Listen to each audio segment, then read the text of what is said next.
stay exactly where you are, for the fire is still warm, and the mist of the Thames has yet to reach our doorstep. Sit a little closer to the hearth. Let the chill of the modern world dissolve into the shadows, and allow the heavy velvet curtains of time to shield us from the noise of today. We have gathered tonight to peel back the layers of a world that schools often polish into a sanitized, boring relic of kings and castles. But the history of the Victorian heart and the medieval roots it desperately tried to prune away is far more visceral than any textbook dares to admit. Before we begin our walk through these gaslit corridors of the strange and the real, I invite you to join our circle.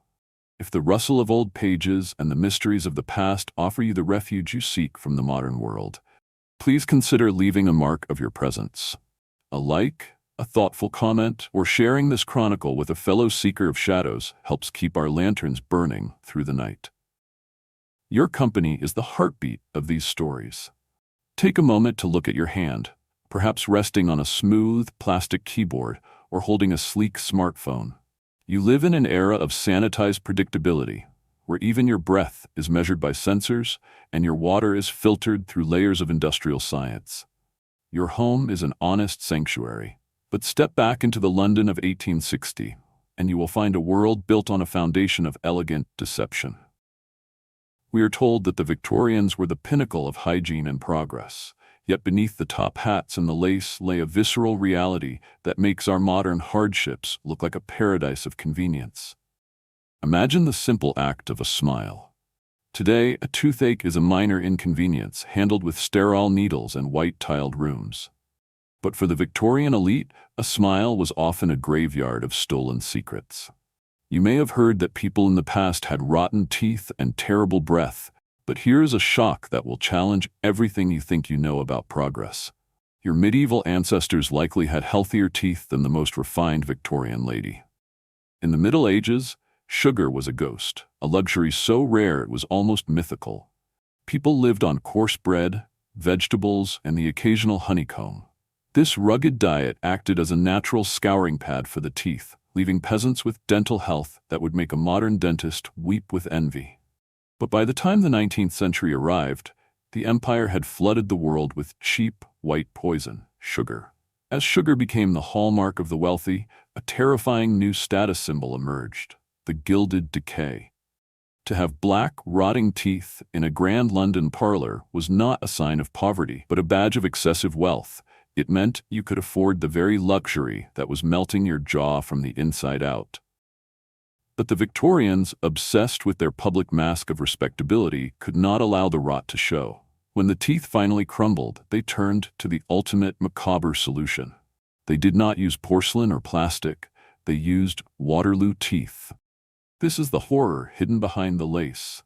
Thousands of dentures were crafted from the real, pulled teeth of dead soldiers harvested from battlefields. Imagine sitting at a highbrow dinner party, laughing with the teeth of a fallen infantryman wired into your own mouth. They would scrub these dead trophies with charcoal or crushed herbs, praying the scent of cloves would mask the underlying reality of a body that was rotting while it was still alive. We think we are stressed by the pace of our digital lives, but the Victorian lived in a constant state of institutional paranoia. Every elegant drawing room was a stage, and every person was an actor, terrified of the curtain falling. While we worry about our data privacy, they lived in a world where your very nature could be branded as sinister. If you were born left-handed in this era, you were not merely seen as different, you were seen as spiritually flawed. The word sinister itself comes from the Latin for left, and the Victorian schoolroom was a place of correction through agony. Teachers would tie a child's left hand behind their back for hours, or even break the hand to force the use of the righteous right. They believed the devil whispered into the left ear, and that by crushing a child's natural inclination, they were saving a soul from eternal damnation. This was the refuge of the Victorian mind, a belief that safety could only be found through the total erasure of individuality. As you sit in the warmth of your room, let a sense of deep, protective peace settle over you. Your walls do not hide the toxic vapors of arsenic green wallpaper, and your medicine cabinet does not rely on the desperate ritual of tying a live frog around your neck to draw out a fever. The Victorians built grand cathedrals of stone and iron to escape the medieval horror of the past, yet they carried the darkest parts of that world within their own blood. They lived in the mouth of the beast, draped in silk, and as we move deeper into the night, we will find that the architecture of their homes was designed to hide more than just servants. It was designed to hide the very reality of what it meant to be human. Stay with me, for the fire is dying, and the next chapter of our chronicle is where the shadows truly begin to speak. The fire is steady now, a loyal companion against the growing chill of the evening. We have spoken of the adrenaline of the streets and the high-stakes gamble of a life lived without safety nets. But now we must turn our gaze toward the hearth and the workbench. In our modern world, we speak of job fulfillment and career paths. Yet most of us spend our days staring at abstract metrics, moving digital files from one cloud to another, or attending meetings about meetings. We are often disconnected from the final result of our labor, lost in a corporate bureaucracy where our individual contribution feels like a single drop of water in a vast gray ocean. We manage processes rather than creating objects. But for the Victorian craftsman, work was not just a means of survival.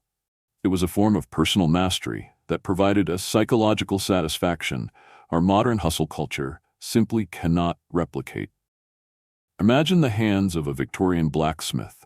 They are scarred, calloused, and stained with the soot of the forge, but they possess a knowledge that is almost spiritual. When he spent his day forging a single horseshoe or crafting the iron gates of a parish church, he could see exactly what he had accomplished by the time the sun set.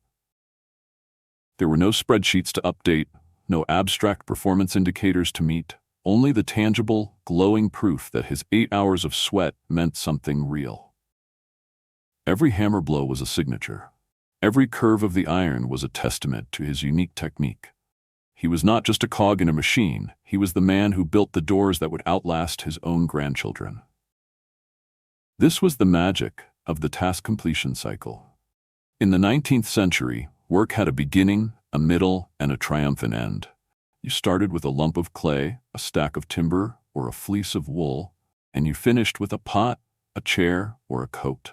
Modern science tells us that this hands-on creation reduces depression by nearly 30%. Yet we have traded the woodshop for the email chain. We have traded the flow state of the artisan for the fragmented state of the multitasker. Your great-grandmother, weaving a rug by the light of a tallow candle, likely felt a sense of neurological peace that we chase through expensive therapy and meditation apps. Her brain was wired for making things, for the slow, rhythmic satisfaction of the hand, while our brains are being overstimulated by 1,000 digital demands that never truly conclude. Consider the specialization of the Victorian village. In a community of a few hundred people, you were not replaceable. You were the only person who knew exactly how the village oven behaved on a rainy Tuesday. You were the only one who could repair a wagon wheel or cure leather so it would withstand a decade of mud. This made you indispensable. It gave you a sense of essentiality that is rare in a world where millions of people can do your exact job from a kitchen table on the other side of the planet. Today, we are competing with the world. Then they were serving their neighbors. The direct feedback was instant and visceral. A perfect loaf of bread meant a line of smiling faces at dawn. A wobbly table meant a direct complaint from a man you would see at the tavern that night. There was no 6-month performance review. There was only the honest, immediate judgment of your craft. And then there was the pace. We think of the Industrial Revolution as a time of relentless machines, and for many, it was. But for the vast majority of the Victorian world, life still moved with the seasons. They worked with the sun, not the quarterly earnings report. They were busy during the harvest, yes, but winter brought a natural, mandatory slowing down. They had time for storytelling, for mending tools, for simply sitting by the fire and letting the mind wander. Their rhythm matched human biology. They did not check work messages during dinner because work messages were an impossibility. When the tools were put away, the day was over. The boundary between labor and life was as solid as a stone wall. We have built a world of sanitized predictability, where we trade our time for numbers on a screen. And then we wonder why we feel so restless and unfulfilled. We have traded the joy of the finished product for the anxiety of the endless process. We have achieved safety, but we have lost the pride of the maker. But as the shadows lengthen and the fire casts its flickering dance upon the walls, remember that your hands were built for more than just scrolling. They were built for the forge, the needle, and the plow. For as we move into the next chapter of our journey, we will see that the Victorian did not just work with more soul, they played with more fire. Stay with us, for the tavern doors are about to swing open, and the true chaos of the Victorian night is waiting to be revealed. The fire crackles now with a renewed energy, as if the embers themselves remember the vigor of an era that knew nothing of a sedentary life. Sit a little closer to the hearth. Let the chill of the modern world dissolve into the shadows, and allow the heavy velvet curtains of time to shield us from the noise of today. We have spoken of the work that fed the soul through the hands, but now we must look toward the body, the living, breathing vessel of our ancestors. In our modern world, we view exercise as a chore, a scheduled task in a fluorescent cubicle called a gym, where we run on treadmills that lead nowhere, monitoring heart rates on plastic screens as if we were machines in need of repair. We pay fortunes to simulate the movement that our ancestors did by pure instinct. For the Victorian, physical fitness was not an aesthetic choice. It was an inevitable consequence of being alive. Their world was an urban playground of chaos, strength, and a raw physical joy that would make any modern athlete falter. Imagine the concept of sport in the heart of a village or a working-class neighborhood in 1860. There were no subscriptions, no branded gear, no excessive safety regulations to stifle the spirit.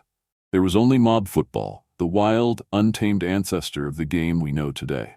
But forget stadiums and referees. Imagine hundreds of people, an entire village transformed into a field, chasing an inflated pig's bladder through narrow streets, over stone walls, and even through the icy currents of rivers. The goal was simple: get the ball to the other side of town by any means necessary. It was pure, unadulterated chaos. A tangle of bodies, laughter, and adrenaline where there was no room for inhibition. It was a game that did not just build muscle. It built a community bound by sweat and shared effort. A place where every man and boy was a vital part of the living mass. Here lies the deep contrast that touches our restless hearts. We isolate ourselves to train, often in silence with headphones blocking out the world. They united to play.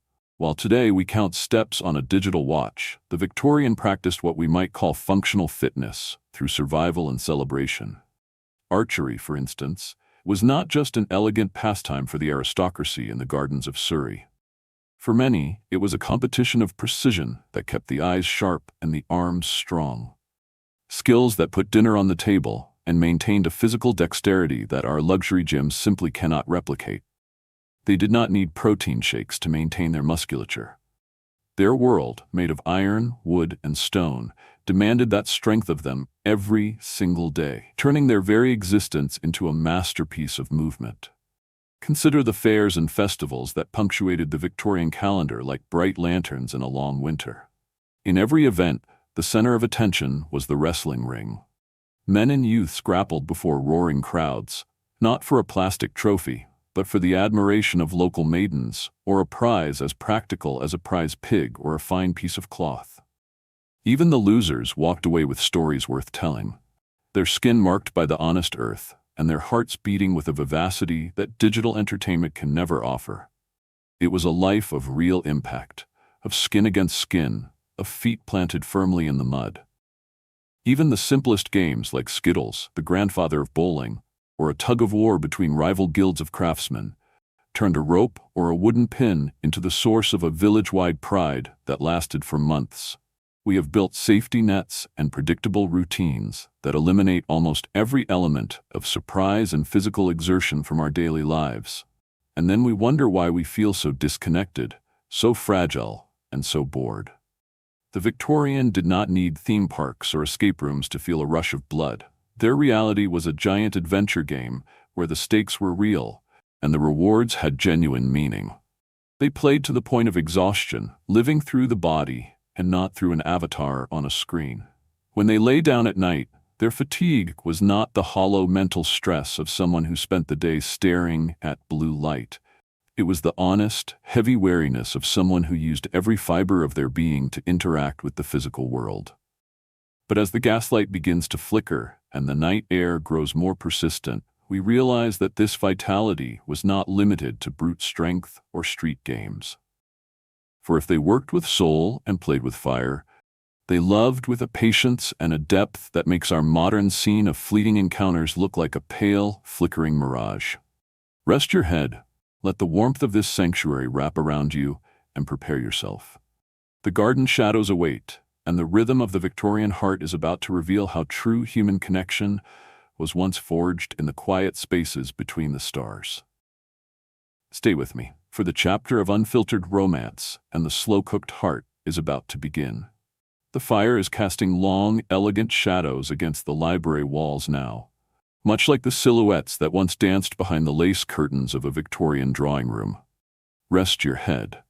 Let the warmth of this sanctuary wrap around you and allow the heavy mist of the present to dissolve. We have explored the raw adrenaline of the streets and the deep satisfaction of the artisan's bench.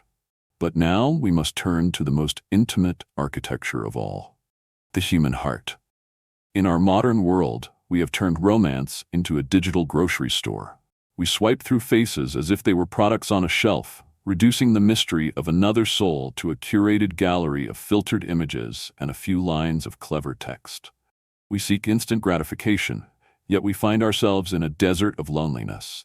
But the Victorian, living in a world without the convenience of the screen, practiced an art we have almost entirely forgotten, the art of the slow-cooked romance. I want you to imagine a courtship that began not with a notification, but with a glance across a crowded church or a shared moment during a promenade.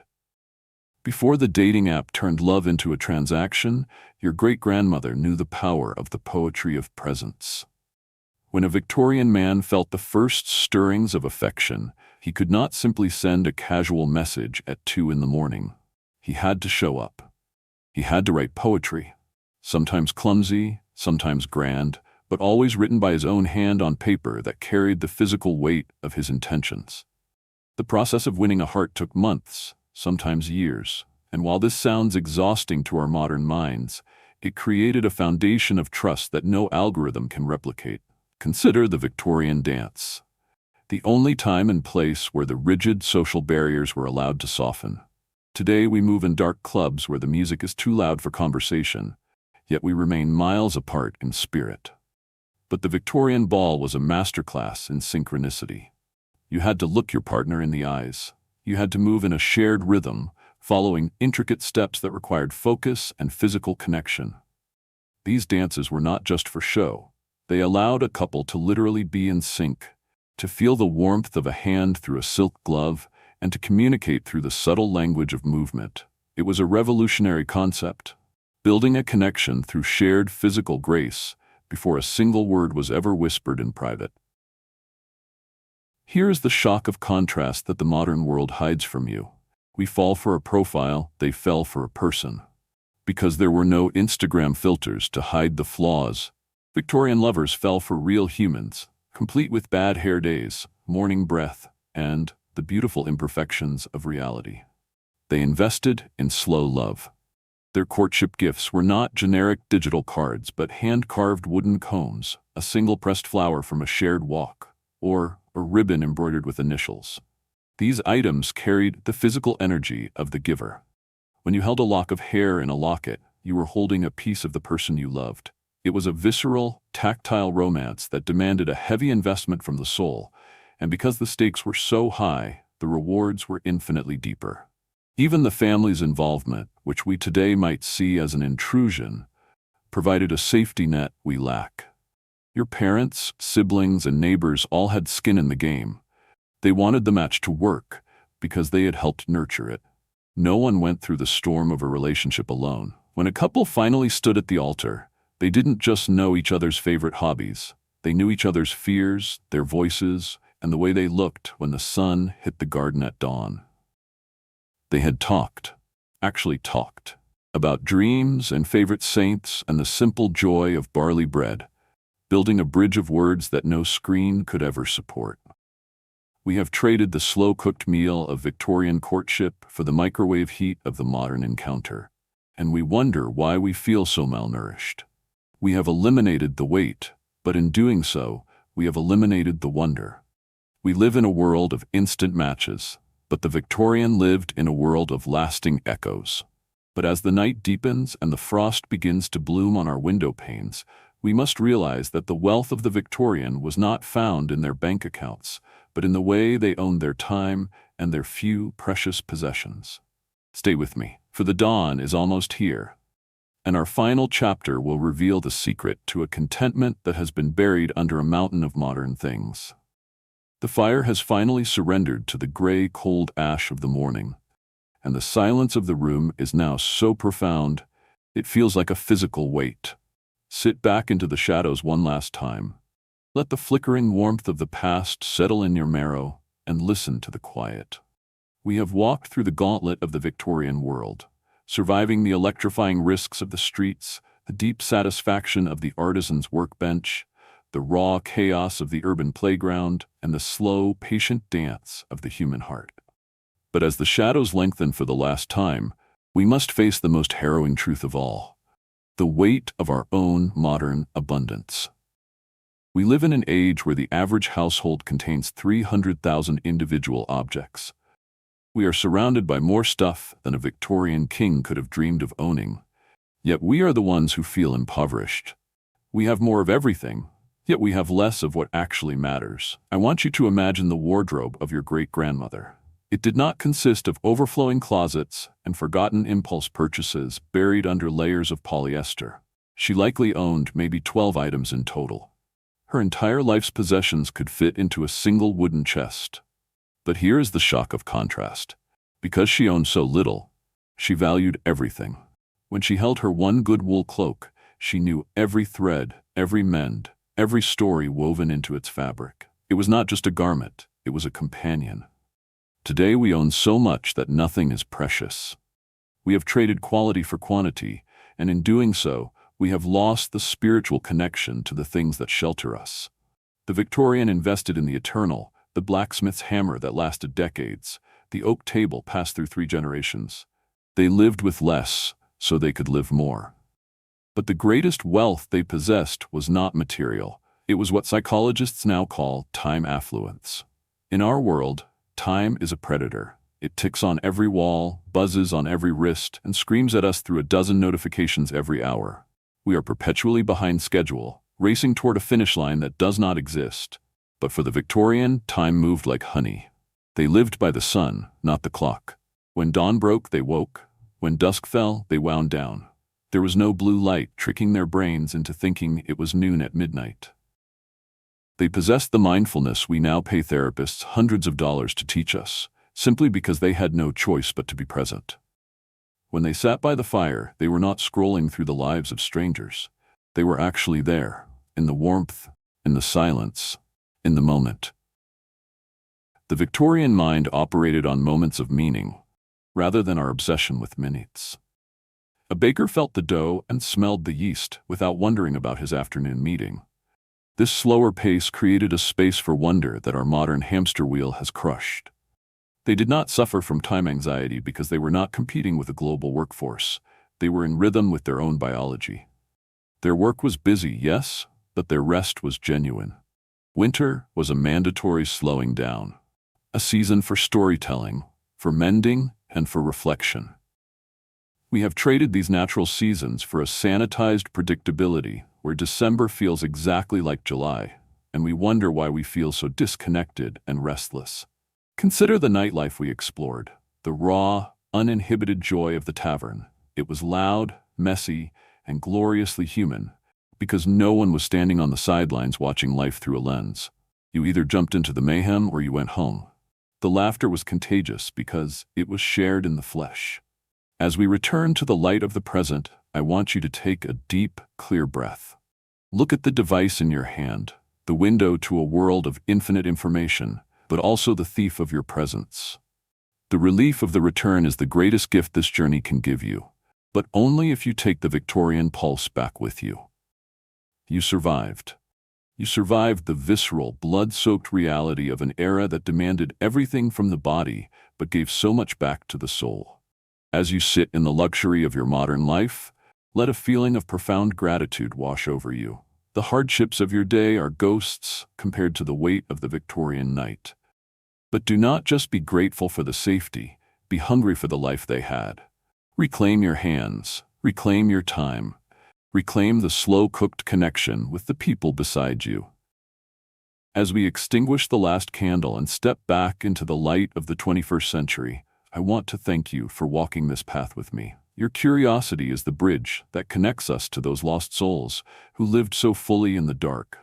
If this journey has changed the way you look at the walls around you, I invite you to share this experience. And before the mist swallows the trail, tell me, which part of the Victorian Pulse do you wish you could bring into your modern life? Is it the slow romance, the satisfaction of the hand, or the silence of the clock? Your words are the final tribute to those who lived through the gaslit dark. Until the next fog rolls in, stay safe, stay grateful, and remember, the fire is always burning here for you.